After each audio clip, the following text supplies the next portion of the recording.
আসসালামু আলাইকুম দর্শক, আপনাদেরকে অনেক অনেক শুভেচ্ছা জানিয়ে শুরু করছি।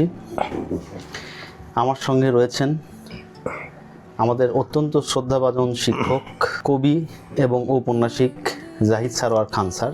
স্যারকে আজকে অনুষ্ঠানে শুভেচ্ছা এবং স্বাগতম জানাচ্ছি।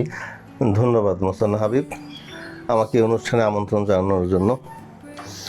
তো আজকে স্যারের কাছ থেকে শুনবো স্যারের প্রথম উপন্যাস নিয়ে অনুভূতি কেমন ছিল প্রকাশের পর, এবং লেখালেখি নিয়ে যদি উপন্যাস কেন্দ্রিক যদি কিছু প্রথমেই কথা বলতেন।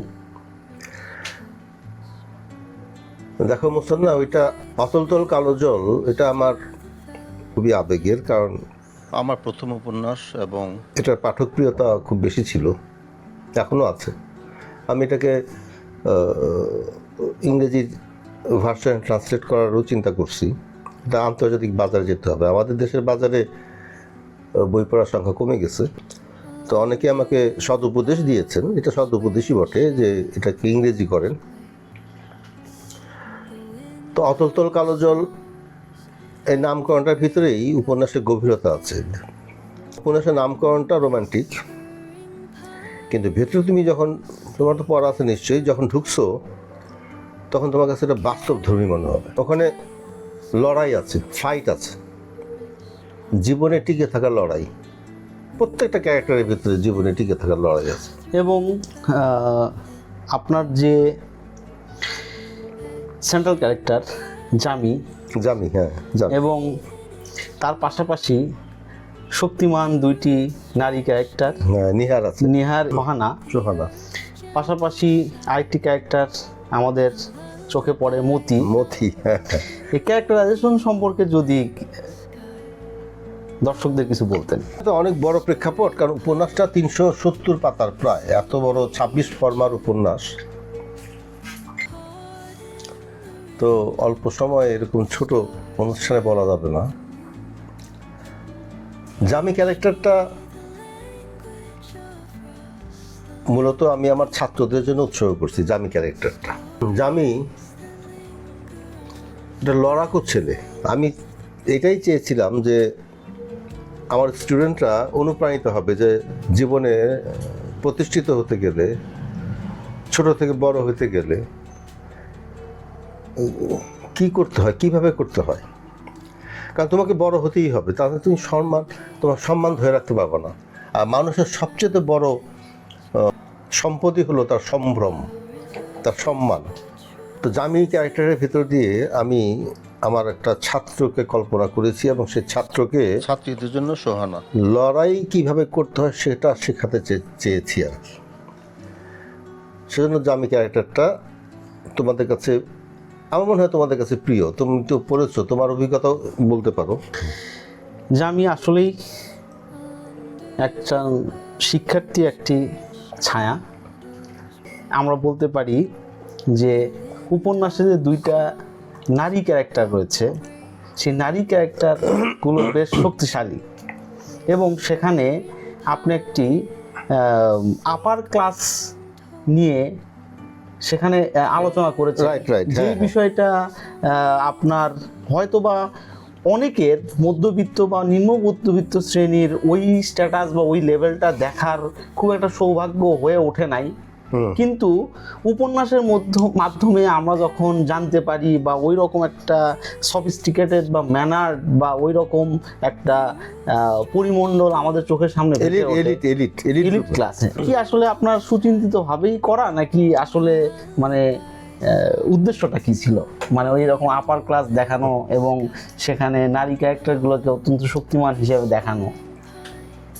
আচ্ছা, তুমি খুবই একটা টাচি পয়েন্টে আসছো আর কি। আজকে অনেকদিন পরে প্রসঙ্গটা আসলো, তো আমি দর্শক শ্রোতা এবং যারা আমার স্টুডেন্ট আছে তাদেরও অনেকের প্রশ্ন ছিল এটা। এখানে এলিট ক্লাসটা অথবা উচ্চ শ্রেণীটা, অনেকে আমাকে এরকমও জিজ্ঞেস করছে, ওখানে কিছু খাবার দাবারের নাম আছে, এই খাবারগুলোর নাম আগে আসে নাই, অনেকে হয়তো শোনে নাই। তো ব্যাপারটা হলো কি, এটা আমার প্রথম উপন্যাস।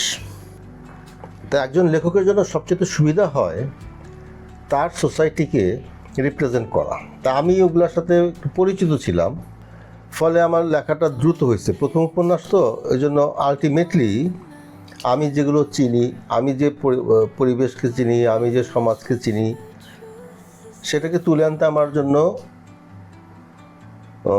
সুবিধা হয়েছে। এবং খুব সম্ভবত আপনার উপন্যাসের মধ্যে ঢাকার গুরুত্বপূর্ণ এলাকাগুলো রিপ্রেজেন্ট করা হয়েছে এবং পাশাপাশি পুরান ঢাকা সহ আরও বিভিন্ন গুরুত্বপূর্ণ এরিয়াগুলোতে জামির পদচারণা দেখা গিয়েছে, যেটা আসলে অত্যন্ত শক্তিমান হিসেবেই পরিগণিত হয় বলে মনে করছি। না, সেটিংটাই ঢাকা, কিন্তু ওখানে খেয়াল করে দেখবা যে মতি নামে একটা ক্যারেক্টার আছে। মতির মাধ্যমে আমি, তোমার তো সাহিত্যের ছাত্র এবং তোমরা ভালো করে জানো যে নাটকে বা উপন্যাসে এমন ক্যারেক্টার থাকতে হয় যেটা মেইন ক্যারেক্টারকে রিফ্লেক্ট করে, কিছুটা হিউমার তৈরি করে। এটা কিন্তু রিফ্লেক্ট করা মানে পুরোপুরি না, হিউমার তৈরি করার জন্য। তো মতি দেখবা যে ঢাকাইয়া ভাষায় কথা বলতেছে, খুব ক্রিটিক্যাল সময়, যেমন জামি যখন অ্যাক্সিডেন্ট করে বা জামি যখন খুব বিপদে পড়ে, তখন দেখবা যে ওর সাথে মতি থাকতেছে এবং সে হাস্যরস তৈরি করতেছে। হিউমার লিটারেচারে খুব ইম্পর্টেন্ট, কারণ আমাকে মতিকে নিতে হয়েছে তার কারণ সোহানা আরও হাই লেভেলের একটা মেয়ে। সোহানা ঢাকা ইউনিভার্সিটির অর্থনীতি বিভাগের প্রথম শ্রেণীতে প্রথম হওয়া ছাত্রী, অনেক বড় ধনী ব্যবসায়ীর মেয়ে, প্রতিষ্ঠিত। নিহার একজন ডাক্তার। জামি তখন টিকে থাকার জন্য লড়াই করতেছে। তো তোমার মনে আছে নিশ্চয়ই যে জামি বিসিএস পরীক্ষার্থী ছিল। আমি এখানে দেখাইছি, কারণ আমার ছাত্রদের সবারই ড্রিম হলো বিসিএস। আমি নিজেও বিসিএসের, আমার বাবাও বিসিএসের ছিলেন। তখন ছিল পাকিস্তান সিভিল সার্ভিস, সেটা বাংলাদেশ সিভিল সার্ভিস হয়। তো এটাই আমাদের ছেলে মেয়েদের স্বপ্ন। জামিকে আমি সে বিসিএসে উত্তীর্ণ করাইছি শেষের দিকে এসে। তাকে সাপোর্ট করার জন্য, পাশাপাশি দেখো, সাপোর্ট করার জন্য কেউ ছিল না। সে এই এনজিওতে কাজ করলো, পত্রিকা অফিসে কাজ করলো, এটা সেটা করে নিজেকে টিকায় রাখলো শুধুমাত্র ওই পরীক্ষায় টিকে থাকার জন্য এবং নিজেকে বিসিএস উত্তীর্ণ করার জন্য। কারণ সম্মান অক্ষুণ্ণ রাখতে গেলে একটা সম্মানজনক জীবিকা দরকার। মতির কিন্তু লেখাপড়া হয়নি, একই স্কুলে পড়াশোনা করেছে ওরা, কিন্তু মতির লেখাপড়া হয়নি। একটা জিনিস খেয়াল করে দেখবো হয়তো যে আমার নারী চরিত্রগুলো খুব স্ট্রং। খেয়াল করছো কি এটা? জি স্যার, হ্যাঁ, অবশ্যই। এখানে দুইটা শক্তিমান নিহার এবং সোহানা। উপন্যাসের শেষে একটা টুইস্ট দেখতে পাই, এক টুইস্ট আছে, এবং সেই টুইস্টের ফলে আমাদের শ্রেণী বা আমাদের মতন পাঠকদের কাছে মনে হয় সেকেন্ড পার্ট বা দ্বিতীয় অংশ আসবে। তো সেই রকম কি কোনো চিন্তা ভাবনা আপনার আছে কিনা? প্রসঙ্গটা তুমি আবারও তুললে, এটা নিয়ে অসংখ্যবার এটা নিয়ে আলোচনা হয়েছে আর কি। মানে এভাবে অনলাইন আলোচনা হয় নাই। আমার যে স্টুডেন্টই হোক বা যে কোনো পাঠকই হোক, অতল পড়ার পরে বলেছে যে এটাকে সেকেন্ড পার্ট করবে কিনা। তার কারণ হলো, ওখানে তুমি শেষে কি হলো, জামির সাথে কে থাকলো? নিহার তো চিকিৎসার জন্য দেশের বাইরে গেল, বিদেশে গেল। হ্যাঁ, তো ওর প্লেনের কথা আমি ওখানে বলছি যে আথরপুরতে প্লেন যাচ্ছে, তখন জামি আর সোহানা আছে আর কি। তো সোহানার সাথে পরবর্তীতে কি হলো সেটাও ওখানে দেখানো হয়নি।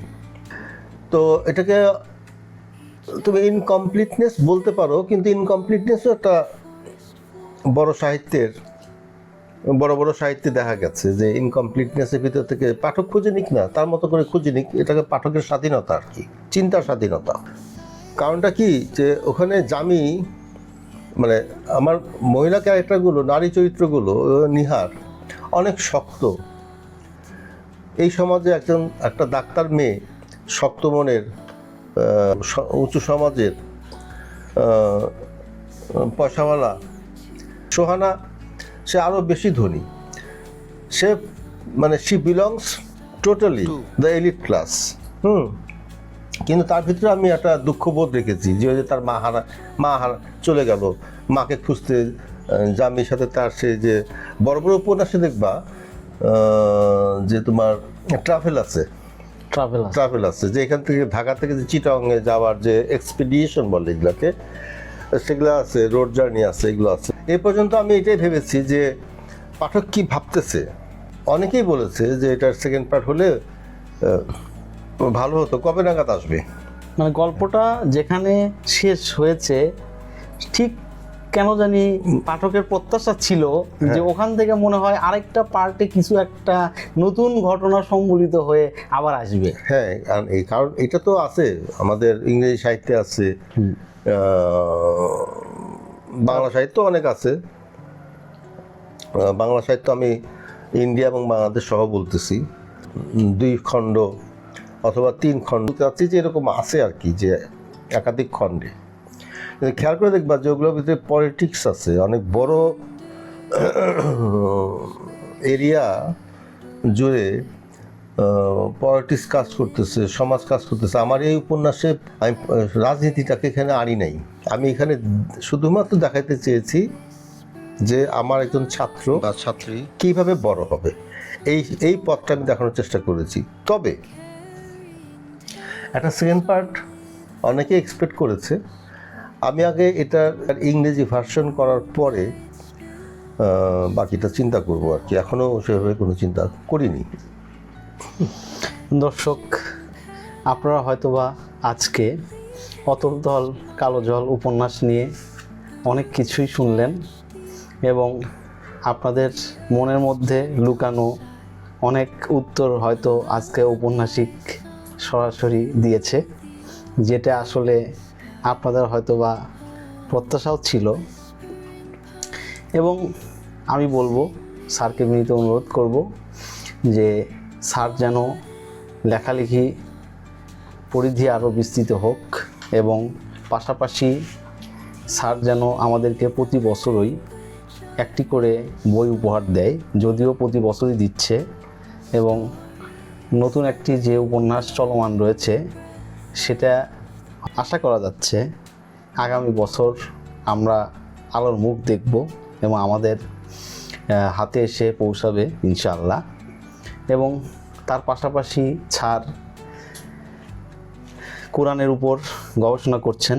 হ্যাঁ, কোরআনের জ্ঞান, কোরআনের বিজ্ঞান, এটা নাম 2 খণ্ড, এটা 6 খণ্ড হবে, 2 খণ্ড হয়েছে। তো আমি সবাইকে বলবো যে আপনারা এই বইটাও কোরআনের জ্ঞান, কোরআনের বিজ্ঞান, এটা পাতা উল্টিয়ে দেখতে পারেন।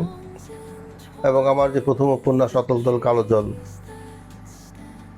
এটাও পড়ে দেখতে পারেন। অশ্লীলতা বিবর্জিত একটি উপন্যাস।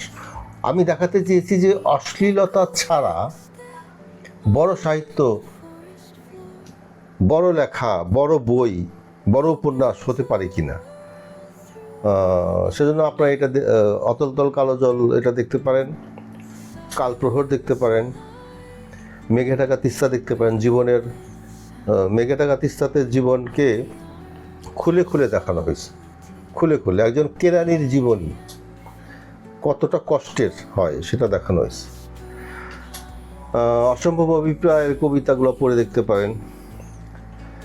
কোরআনের জ্ঞান, কোরআনের বিজ্ঞানে, কোরআনের ভিতরে যে বিজ্ঞানটা আছে সেই বিজ্ঞানটাকে আমি ফোকাস করেছি, দেখতে পারেন। সাহিত্য পড়া উচিত। আমাদের দেশে সাহিত্য পড়া কমে যাওয়ার কারণে আমাদের ভেতরে যে পশুবৃত্তি সেটা এখন প্রকট হয়ে উঠতেছে। সকল সভ্যতায় সাহিত্য অনস্বীকার্য ছিল এবং সাহিত্যের যে গুরুত্ব সেটা ব্যাপক ছিল। আমরা বই পড়া ভুলে গেছি, বই পড়া কমিয়ে দিয়েছি। সেজন্য আমরা আমাদের মনকে, আমাদের দেহকে, আমাদের চিন্তাকে আর নিয়ন্ত্রণ করতে পারি না। সেজন্য আমি একটা উদাত্ত আহ্বান জানাবো, বই পড়ুন, শুদ্ধ সাহিত্যের সাথে থাকুন, মননশীলতার সাথে থাকুন, মননশীলতার চর্চা করুন। ধন্যবাদ। আজকের এপিসোড এ পর্যন্তই। স্যারকে ধন্যবাদ জানাচ্ছি মূল্যবান কথা বলার জন্য, এবং স্যারের কাছ থেকে বিদায় নিচ্ছি।